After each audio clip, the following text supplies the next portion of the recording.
When deciding between precipitated barium sulfate and natural ground barite, evaluating your end product's optical and physical requirements determines whether the upgrade is justified.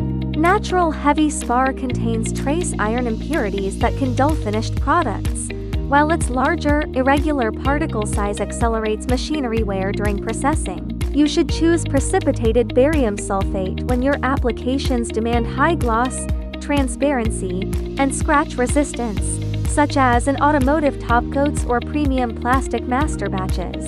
Liangjiang precipitated barium sulfate features a purity exceeding 99% with nano-to-micro particle size distribution, offering high whiteness while acting as a spacing extender for titanium dioxide. Purity over 99%, reduced equipment wear, high gloss retention, and optimized TiO2 dispersion. These benefits support higher value formulations. Are you formulating industrial coatings or plastic master batches? Share your application requirements in the comments below, or DM us directly to get a detailed specification sheet.